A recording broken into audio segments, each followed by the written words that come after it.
Dan Illman, Mike Beer here at beautiful Santa Anita, getting set for Breeders Cup 2023. Race number 9 is the Grade 1 $1 million Juvenile Turf. We're going a mile on the grass. Of course, this race is for 2-year-olds. Before we take a look at the field, remember to check out our DRF Players packages. There are 3 tiers. My favorite's the VIP, and why not? I am what I am.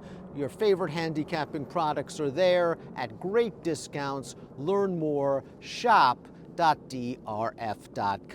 Here's the field for the Breeders' Cup Juvenile Turf. Not surprisingly, we have an international group, and it's a pretty evenly matched group, Mike. I think the Europeans on paper have an edge, but perhaps only a slight one. Yeah, I'm not sure that they stand out in this field, Dan. Certainly the horse drawn towards the inside for Aidan O'Brien, the number 2 River Tyber. I mean, I feel like he could be just a little bit better than these horses he's shipping over here to face. He is the morning line favorite. If nothing else, he kind of has the right running style for American racing, I think. There might not be a lot of pace in this race, Yeah, however. We'll throw up the Timeform US pace projector for this race. It could be a strong advantage for the number 5, My Boy Prince, winner of the recent Cup and Saucer in gate-to-wire fashion. A slow-paced race at Woodbine. Maybe Marcassi and Joel Rosario are going to try that again. Yeah, they're going to try to take advantage of what could be a pretty moderate pace in this race. Maybe it's an advantage for him, Dan. I think he's going to have to run better than he did in winning that most recent start, but he's got a faster figure to get to. The good news for the number 2 River Tyber is, again, he's a pretty handy horse, drawn towards the inside. I don't think he'll be compromised. A horse coming off a win at 1 1/16 is the number 1 Air Recruit, who won the Laurel Futurity last time out, going 2 sprints to a route, and he's just a hulking son of Air Force Blue. He weighed in at over 1,100 pounds that day. I'm not sure he really beat the strongest field. The 3rd place finisher, Blue Creek, came back to run 3rd in the Awad in New York with a 70 Beyer speed figure, but he's tactical. He's trained by a really good horseman in Arnaud de la Cour, and Louis Size is going to have him close. Another horse that could get a really good trip in this race, and maybe that's all it will take for him to get into the mix here at what should be a pretty fair price. And overall, I don't think he can knock his form. He ran well last time. This is supposed to be a tougher race. Connections don't get much better than those of the 2 River Tyber, Ryan Moore, Aidan O'Brien,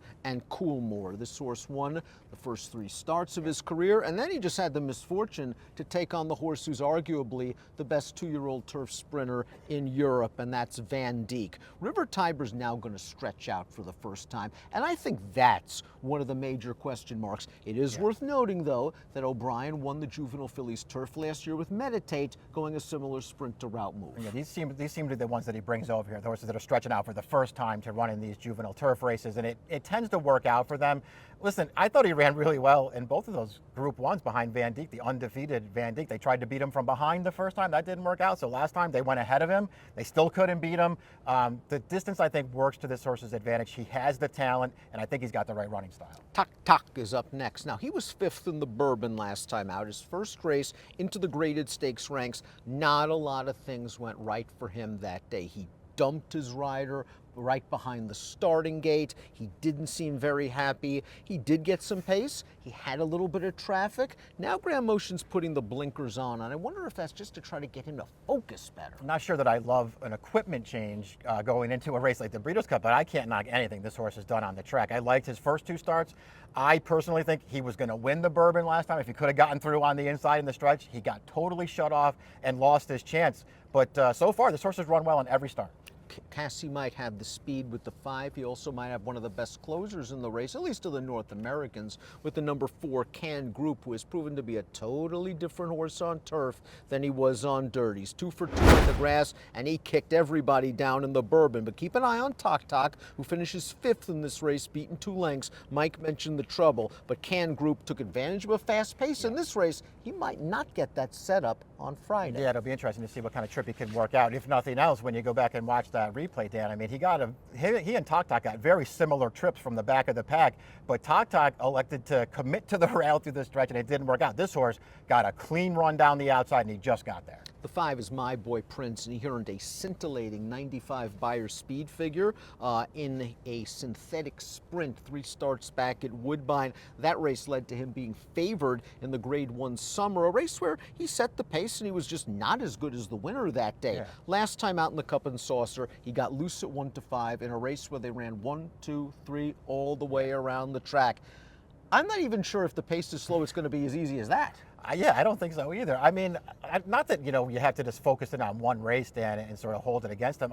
He was fine in the summer, two-back. I didn't think he had any excuse that day, though. To me, it just seemed to be a case where he wasn't good enough. I don't want to give him too much credit for that last win because he had all the best of it. Stay Hot, the number 6, looks like a new horse on turf. He won his maiden in this race at Santa Anita, going the mile on October the 7th. For trainer Peter Urton, he got a very nice trip. Perfect trip in this race. He did take a step forward, though, first time on the grass. He's bred to be a turf horse. He handled the surface just fine. He's going to be a big price in this race. Maybe he gets the right trip. We talked about Can Group being one of the best closers of the North American contingent. Right up there with him is the 7, Agot Road, who's a nose away from being a perfect 3 for 3 in his career. He flew home in his turf debut at Saratoga, and last time out in the Pilgrim, he got a better pace setup. There was some pace for him, but he really ran. The race did set up very well for him last time. He was also way more professional, I thought, in that last start than his first 2 starts. He ran well in those races, but he was green both times. He was more professional last time. Another big finish. Unquestionable is up next for Aidan O'Brien. Frankie Dettori takes the mount, second in the Prix Jean-Luc Lagardère at Longshots. 8th place horse of that race, came back to win a listed stake in England. He ran fine in that race. I thought he got a good trip right up close. He's another one. I think he could be forward in this race, Dan. I wonder if he's good enough. Local Hope, the horse with the home field advantage, endlessly 3 for 3 at 2 wins at Del Mar. This win, the Zuma Beach at Santa Anita. He got a perfect ride from Juan Hernandez, ducking down inside at just the right time. But they tried to get away through a pretty quick third quarter in 23 and 3. Endlessly stayed with him and then ran by him late. All good trips in his 3 starts so far, but he's also really run through this race. I think you'd like to see horses finish the way that Endlessly finishes. They're going to step them up in class here and see what they have. Fulmineo won the Pilgrim, second in the Pilgrim last time out behind Agot Road. He ran just fine. He just couldn't close with that horse, a situation where he got a decent setup. Yeah, he did have a decent setup. I'm not sure how much it cost him. He tried to come through between horses, deep stretch there. He did get bumped pretty hard. I don't know if it affected the outcome, Dan, but maybe he had an excuse. Liam's Journey, the 11, dead heated for 3rd in the Pilgrim. He is still a maiden for Michael Maker, but he was close to that pretty solid pace, and he was staying on at the end. He also saved valuable ground. He did. He wasn't the horse that I wanted. Of the 3 exiting that Pilgrim, he was the one I liked the least. Mountain Bear might be the biggest price of the O'Brien horses in this race. He's coming off a win, but that win was over the all-weather at Dundalk Stadium on October the 6th. That being said, I've seen some good things from this horse. I have too. I think his turf form is fine. They switched surfaces with him last time, but I think the change of tactics is what really worked. They took him back to last. He made one big run down the outside. He looked really good. Grand Mo the 1st, the 13, finished 3rd in the Zuma Beach last time out. Endlessly was able to drop inside. Grand Mo the 1st had to get to the outside, but I'm not sure if you reverse the trips, you reverse the outcome. I didn't think that you would either. I won't knock what this horse has done. He's another one who's going to be a big price in here. I thought Endlessly was better. Here's Carson's Run, who unfortunately drew a tough outside nose position. He's a half length away from being unbeaten from 3 starts. Here's his win in the Summer Stakes, going a 1-turn mile at Woodbine, and he rallied from the back of the pack to win. It was slower than the Natalma for fillies, but the filly winner looks like she's pretty good. Carson's Run, another horse that probably in from this post, you just got to take back to last and hope for the best. Yeah, good effort last time. I don't want to knock what he did there. I was more concerned about his race 2 back then. He got a similar trip to the Filly Gala Brand. He had every chance to win there, and he was second best. Let's take a look at our top picks for the Breeders' Cup Juvenile Turf. Mike, where are you going? I'm going to stay with the O'Brien horses in here, Dan. I got River Tyber on top. I know he's going to be one of the favorites in here, but I like him. The other horse for me is Mountain Bear. I like Endlessly's tactical speed. If this pace is not fast, he's going to be pretty close. He might be right in the thick of things when they turn for home, and we know he loves life in Southern California. Price could be okay as well. Good addition to the Breeders' Cup Juvenile Turf on Friday at Santa Anita. Good luck.